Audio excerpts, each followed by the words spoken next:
అదే RTV app వార్తల్ని క్షణాల్లో చదివే అవకాశం ఉంటుంది. ఒక న్యూస్ పేపర్, ఒక టెలివిజన్ ఛానల్ మీ చేతుల్లో ఎప్పుడూ ఉంటాయి.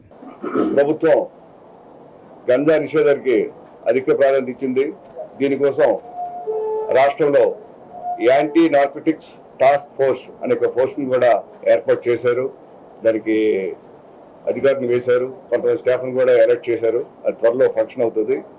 అయితే మేము అంటే జిఆర్పి మరియు ఆర్పిఎఫ్ కూడా ఈ గాంజా నిరోధానికి ప్రయత్నాలు చేస్తూ ఉన్నాము. అందులో భాగంగా ఆర్పిఎఫ్ మేము కలిసి ఈ సంవత్సరం ఈ 2024లో జనవరి నుంచి ఇప్పటి వరకు 134 గాంజా కేసులు పెట్టాము. సుమారు 2545 కేజీల గాంజాని సీజ్ చేసాము. ఇది మార్కెట్ ధర ప్రకారము సుమారు 1,27,00,000 రూపాయలు వాల్యూ. అంటే గాంజా కేసు ఒక కేజీకి 5,000 చొప్పున ఉంది కాబట్టి దాని ప్రకారం ఇది 1,27,00,000 వర్క్ చేసిన గాంజాని పట్టుకున్నాము. ఇక ఈ గాంజా మీద ఉక్కుపాదం మోపుతాము. ఇంకెక్కడి నుంచి ఈ గాంజా రాకుండా చూస్తాము. అయితే మేము పట్టుకున్న ఈ నిందితుల్ని మేము ఇంటరాగేట్ చేసినప్పుడు వాళ్ళందరూ మ్యాక్సిమం ఎక్కువ ఒరిస్సా నుంచి తీసుకొస్తూ చెప్పారు. మన రాష్ట్రంలో ఎక్కడ అది పండించిన ఆధారాలు కనిపించడం లేదు. ఎవరు కూడా మన రాష్ట్రం తీసుకురావట్లేదు. నిందితులు మన రాష్ట్రంలో ఉన్నారు కానీ ఎక్కువ దీన్ని తీసుకొచ్చేది మాత్రం ఒరిస్సా నుంచి తీసుకొస్తుంది. రైలు మరి రైలులో వస్తుంది, బై రోడ్ కూడా వస్తుందండి. ఇక్కడ మనకి విశాఖపట్నం పెద్ద జంక్షన్, ఎక్కడికైనా పోవడానికి ఇక్కడ అన్ని ట్రైన్లు మనకి అందుబాటులో ఉంటాయి కాబట్టి ఏదో విధంగా ఇక్కడ తీసుకొచ్చి ఇక్కడ ట్రైన్ ఎక్కడ ప్రయత్నం చేస్తున్నారు, మాకు పట్టుబడుతున్నారు.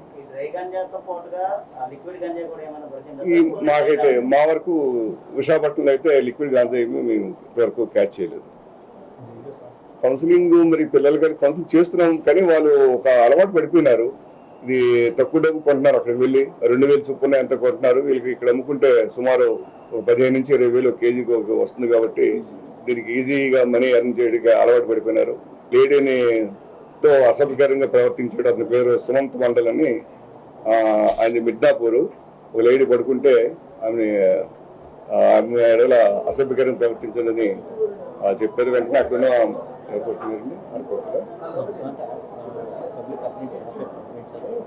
అక్కడ పబ్లిక్ ఏమో ఆర్పిఎఫ్ అప్పగించారు, ఇక్కడ తీసుకొచ్చారు. మేము ఇక్కడ ఎఫ్ఐఆర్ వేసి సామాన్లు కూడా జరిగింది కాబట్టి మేము అక్కడికి పంపించేస్తాం.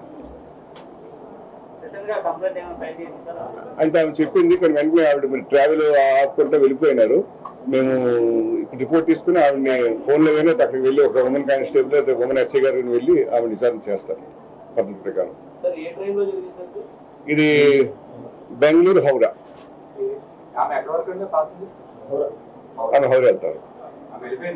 వెళ్ళిపోయారండి. ఆమె జర్నీ తోట లేకుండా వెళ్ళిపోయారు. అవి ఆమె తర్వాత మేము ఒక ఉమెన్ ఎస్ఐ గారిని పంపించి ఎగ్జామిన్ చేసుకుంటాం. మరిన్ని వీడియోస్ కోసం ఛానల్ ని సబ్స్క్రైబ్ చేయండి. లేటెస్ట్ అప్డేట్స్ కోసం వాట్సాప్ ఛానల్ ని ఫాలో చేయండి. అండ్ లింక్ డిస్క్రిప్షన్ లో ఉంది.